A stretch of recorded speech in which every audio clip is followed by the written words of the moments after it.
চা তৈরি হতে হতে এই বিস্কিটটা তৈরি হয়ে যায়। এত অল্প সময়ে এই বিস্কিটটা তৈরি হয় বন্ধুরা, তোমরা আমার আজকের এই রেসিপিটি না দেখলে বিশ্বাসই করবে না।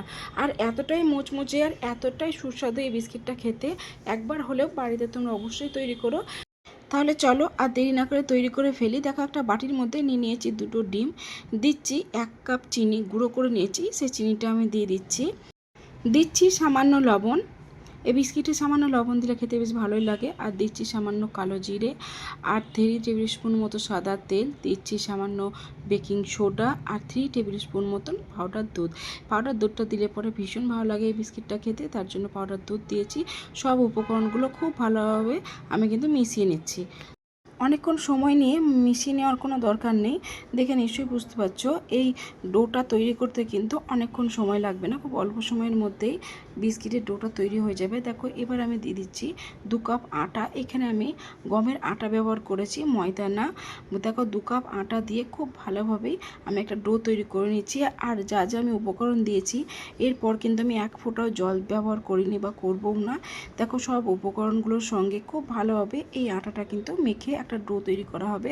আর আমি তার জন্য এতটুকু জল ব্যবহার করিনি, 1 ফোঁটাও জল দিইনি এখানে, তোমরা দেখে নিশ্চয়ই বুঝতে পারছো। আর হাতে একটু হালকা হালকা একটু চ্যাটচ্যাট করে লেগে যাবে, এটা ঠিকই, কিন্তু কোনো সমস্যা না, একটু পরেই ছেড়ে যাবে। দেখে নিশ্চয়ই বুঝতে পারছো যে ডোটা কিন্তু একদমই রেডি। আর কত সুন্দর ডো হয়ে গেছে দেখো, খুব শক্তও হয়নি আবার কিন্তু খুব নরমও হয়নি। যদিও বিস্কিটের জন্য ডোটা নরম করা যাবে না, একটু শক্ত হলেই ভালো। আর আমি দেখো 10 মিনিটের জন্য রেস্টে রেখেছিলাম, 10 মিনিট রেস্টে রাখা হয়ে গেছে। আবার আমি হালকা করে 2-1 মিনিট মতো মেখে নিয়েছি। এবার দেখো, এই ডোটা আমি 2 ভাগে ভাগ করে নেব। যেহেতু অনেক বেশি আমি তৈরি করিনি, বিস্কিটটা অল্প করে তৈরি করেছি, তার জন্য দেখো এখানে আমি ডোটা 2 ভাগে ভাগ করে নিয়েছি। আর ডোটা কিন্তু আমি একটু বড় সাইজের রুটি তৈরি করে নেব। দেখে নিশ্চয়ই বুঝতে পারছো এই বিস্কিটগুলো তৈরি করা বন্ধুরা ভীষণ সহজ। খুব অল্প সময় এই বিস্কিটগুলো বাড়িতেই তৈরি করা যায়। আর দেখো, আমার কিন্তু ডোটা খুব ভালোভাবে গোল করে নেওয়া হয়ে গেছে। এবার শুকনো আটা দিয়ে আমি একটা বড় সাইজের রুটি তৈরি করে নেব। এই রুটিটা কিন্তু খুব পাতলাও হবে না, আবার খুব মোটাও হবে না। দেখলে রুটিটা কিন্তু কতটা বড় করে নিয়েছি, রুটিটা বেশ বড় করে বেলা হয়ে গেছে। এবার আমি একটা চাকুর সাহায্যে ছোট ছোট করে কেটে নেব। এত সহজে বিস্কিটগুলো তৈরি হবে বন্ধুরা, কোনো কিছুই না, শুধুমাত্র দেখো আমি চাকুর সাহায্যে ছোট ছোট করে কেটে নিচ্ছি। কেটে নিলে পরে আমার বিস্কিটগুলো তৈরি হয়ে যাবে। তোমরা যেমন খুশি তোমরা ডিজাইনটা করতেই পারো। আর আমাকে মনে হয় এই ডিজাইনটা ভীষণ সহজভাবে তৈরি করা যায়, তার জন্য আমি এরকমভাবেই তৈরি করলাম। আর দেখো, কত সহজে সব বিস্কিটগুলো একটার উপরে একটা লেগে থাকছে না, কত সহজে ছেড়েও যাচ্ছে। আর ডিজাইনটা দেখো, দেখতেও ভালো লাগছে। আর দেখে নিশ্চয়ই বুঝতে পারছো যে আমি খুব পাতলা করেও বেলিনি, আবার খুব মোটাও করিনি। আর দেখো, একটার সঙ্গে একটা কিন্তু লেগেও যাচ্ছে না, এতটাই সুন্দর হয়েছে এই ডোটা।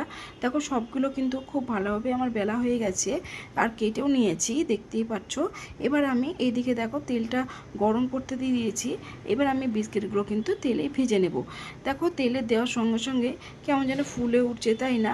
এত সুন্দর হয়েছিল বন্ধুরা বিস্কিটগুলো। আর দেখো কতটা ফুলে গেছে, দেখে নিশ্চয়ই বুঝতে পারছো, প্রত্যেকটা বিস্কিট ফুলেছে। আর দেখো, এতটা ফুলেছে যে ফেটেও গেছে। আর দেখতে কি সুন্দর লাগছে, তাই না? বিস্কিটগুলোর একই রকম ডিজাইন, দারুণ লাগছে বন্ধুরা দেখতে। খাস্তা বিস্কিটটা যত অল্প সময় তৈরি হয়, খেতেও হয় ঠিক ততটাই সুস্বাদু বন্ধুরা। এতটাই সুস্বাদু হয় খেতে, তোমাদের বলেও বোঝাতে পারবো না। একবার হলেও প্লিজ বাড়িতে ট্রাই করে দেখো এই বিস্কিটগুলো খেতে কতটাই ভালো হয়। দেখো, বিস্কিটগুলো কিন্তু খুব ভালোভাবেই আমার ভাজা হয়ে গেছে। এর থেকে বেশি আমি কালার নেব না, তখন দেখতে ভালো লাগবে না, তার জন্য আমি বেশি কড়া করে ভেজে নেব না। হালকা করে দেখো লাল লাল হয়ে গেছে, এটা কিন্তু দেখতে খুব ভালো লাগছে। আর বিস্কিটগুলো দেখো দেখতে কতটা সুন্দর হয়েছে, তাই না? কালারটা কত সুন্দর এসেছে। এবার আমি একইভাবে সব বিস্কিটগুলো কিন্তু দেখো ভেজে নিয়েছি। এখানে দেখো বিস্কিটগুলো তো সবগুলো একই সঙ্গে খুব ভালোভাবে আমার ভাজা হয়ে গেছে। দেখতে কি সুন্দর লাগছে, তাই না? প্রত্যেকটা বিস্কিটের কালার একই। আর বিস্কিটগুলো খেতে যে কতটা সুস্বাদু হয়েছে তোমাদের বলে বোঝাতে পারবো না বন্ধুরা। আমি আমার চ্যানেলে প্রত্যেকটা রেসিপি ভীষণ সহজভাবে দেখানোর চেষ্টা করি। আমার রেসিপিগুলি তোমাদের যদি ভালো লেগে থাকে তাহলে please like, share, subscribe, comment করো।